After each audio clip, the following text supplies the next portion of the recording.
Bueno, buenas tardes a todos, a todas. Muchas gracias, Aindet, muchas gracias, Jesús, por permitirme estar aquí con vosotros un año más, afortunadamente, y sobre todo hablar no de una conferencia, sino más o menos compartir alguna emoción, ¿no? Alguna emoción, ¿no? Ya que estamos en un momento emocional también, ¿no? Cuando Jesús me dijo que hablara con vosotros, pues me dijo, tienes que hablar de... ¿A ti te importa decir que tú has estado enfermo de infección COVID? Digo, no. De hecho, nadie se enteró hasta que me recuperé. No. ¿Y qué quieres que diga? Y dice, bueno, pues di lo que tú quieras de tu experiencia. Y entonces eché mano de un diario que llevo y que llevé en su momento, que es Diario de un médico enfermo. Y por eso el título es Diario de un médico enfermo. No os voy a contar las vicisitudes de una enfermedad que de todos es conocida. Aquí hay muchos compañeros, amigos, que también han estado enfermos y que afortunadamente los que estamos aquí tenemos la fortuna de haber superado la enfermedad en mayor o menor medida. Para mí, que como bien sabéis, durante muchos años, toda mi vida profesional siempre me he dedicado al mundo del paciente en donde estuviera, o en la gestión, o en la política sanitaria, o en el ejercicio profesional, pues siempre efectivamente la compasión efectivamente es no una palabra, sino que es una actitud que siempre he tratado de llevar a gala. Pero sin lugar a dudas, en este diario de un médico enfermo y en esta experiencia de 2 meses y pico, bastante malito, bastante enfermo, sí he aprendido muchísimas cosas. Me han venido a la cabeza muchos sentimientos y muchas cuestiones importantes. Una primera de mi amigo Albert Llobel, que decía que había 2 formas de aprendizaje de la medicina, que una era la vertical y otra la horizontal. La vertical es la que tenemos los profesionales sanitarios, nos forman en las universidades, tenemos conocimientos, destrezas, habilidades, incluso actitudes. Pero la horizontal es un aprendizaje por experiencia que es absolutamente impresionante. La experiencia del paciente, lo que tratamos en nuestras organizaciones, en la consejería, en los hospitales, de trasladar y de recibir de los pacientes. Esa experiencia es importantísima.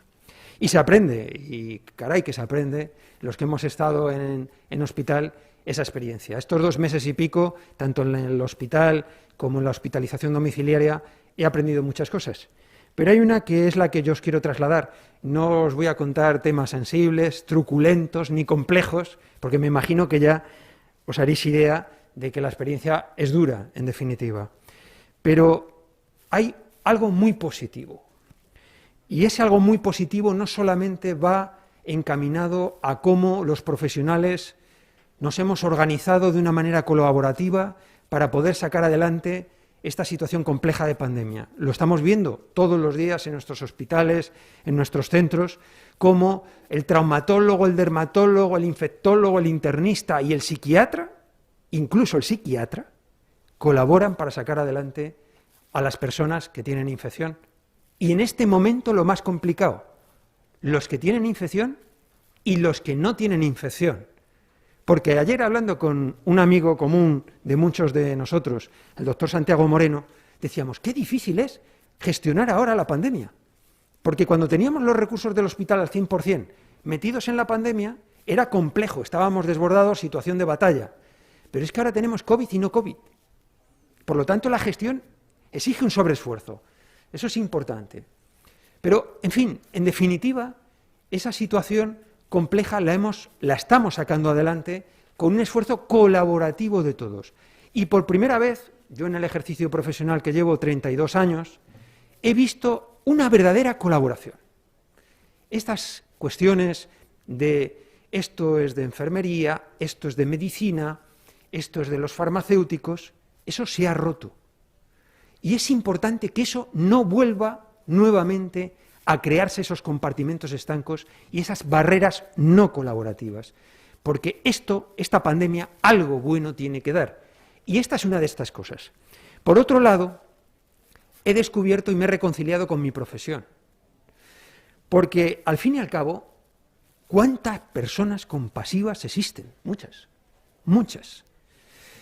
He asistido, como todos vosotros, a escenas complejas, Es verdad que cuando un médico o un profesional sanitario o una enfermera, cuando estamos enfermos, yo siempre digo que somos unos seres muy curiosos.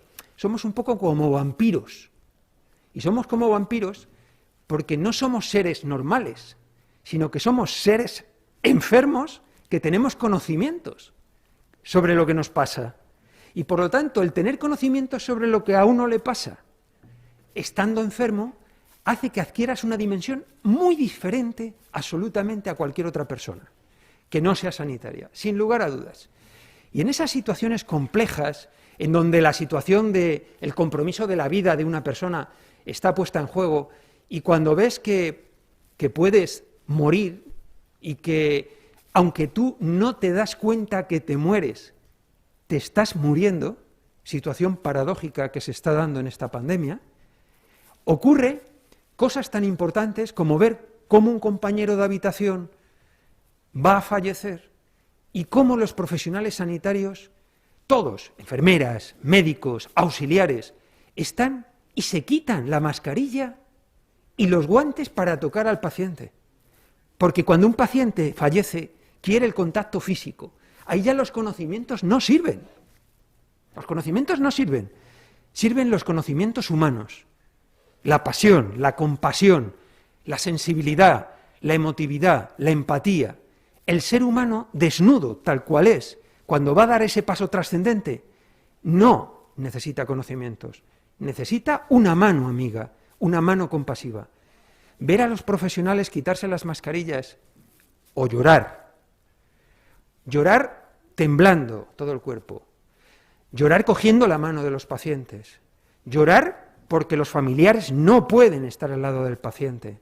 Eso es una experiencia tan conmovedora que te reconcilia inevitablemente con tu profesión. Y entonces en ese momento dije, merece la pena la profesión que tenemos. Merece la pena la profesión de sanitarios. Y me vino a la cabeza, fijaros, una cosa que yo durante muchos años siempre a los alumnos de medicina les he estado inculcando. Siempre les recomiendo un libro. Seguramente muchos de los amigos que estáis aquí diréis, bueno, las historias del abuelo Porreta de Julio, ¿no? Siempre les recomiendo un libro muy finito que se llama El hombre en busca de sentido. El libro El hombre en busca de sentido, escrito por un famoso y afamado psiquiatra, el doctor Víctor Frank, vienés, recoge su experiencia de cómo pudo sobrevivir a 3 campos de concentración durante la Segunda Guerra Mundial. Y la pregunta fundamental es, ¿qué sentido puede encontrar un prisionero como él, que pasó 3 veces por la cámara de gas, pero al final nunca falleció porque ocurrió algo, la providencia, la fortuna, etcétera, y no falleció en un campo de concentración? Falleció en Estados Unidos con 93 años y salió de la experiencia fortalecido. ¿Qué es lo que pasa? ¿Cómo podemos sobrevivir a la adversidad? ¿Cómo podemos encontrar sentido al sinsentido? Y él, sobre todo en las últimas páginas del libro, lo reflejaba con una metáfora muy bonita. Dice, el ser humano es aquel ser tan complejo que es capaz de ir cantando hacia las cámaras de gas, pero a la vez también es capaz de crear las propias cámaras de gas. La búsqueda de sentido consiste fundamentalmente, en su caso, en cuidar a los demás, en cuidarles. Él sobrevivió porque cuidó de los prisioneros del campo de concentración. Y ese cuidado, ese darnos a los demás, esa empatía, ese tratar de mejorar a los demás, hacerles que no sufran, es el objetivo fundamental de nuestras profesiones. Y eso es lo que ha hecho que nos reconciliemos en esta pandemia. Y por lo tanto, claro que hay esperanza. Me decía Jesús, oye, no seas catastrofista, a ver qué vas a decir. No, es que yo veo que hay mucha esperanza. ¿Por qué? Porque creo en el género humano. Creo en el género humano profundamente aunque construyas cámaras de gas. Creo en el género humano aunque existan genocidios. Creo en el género humano aunque exista miseria, hambre y también dolor y esclavitud. Creo en el género humano. Y creo que vamos a salir mejores de esto. Y creo que vamos a salir mejores de esto porque estoy viendo cómo los profesionales sanitarios se han hecho mejores. Sabemos que estamos cansados, estamos agotados, sabemos que tenemos compañeros que les da miedo volver a trabajar. Supongo que lo sabéis. Salen de su casa, van a ir al hospital y están pensando, a ver qué situación tenemos ahora. Esto ocurre, pero en el fondo, en lo más profundo, siguen creyendo en su profesión, en que necesitan mejorar a los demás. Y en la medida en que te das a los demás, Es cuando realmente no solamente mejoras como persona, sino que realmente también te autocuidas. Por lo tanto, una semilla de esperanza, también lógicamente rendir un sentido homenaje a todos los profesionales que han estado dando su vida y siguen dando su vida, lógicamente, por los seres humanos, COVID o no COVID, que están ingresados en los hospitales, y deciros que merece la pena ser sanitario, sin lugar a dudas. A veces, como en mi caso, merece la pena ser paciente. Espero haber sido o aprendido a ser un poquito de mejor ser humano de lo que era, y creamos en nosotros mismos. Así que muchísimas gracias y una semilla de esperanza para todos nosotros. Gracias.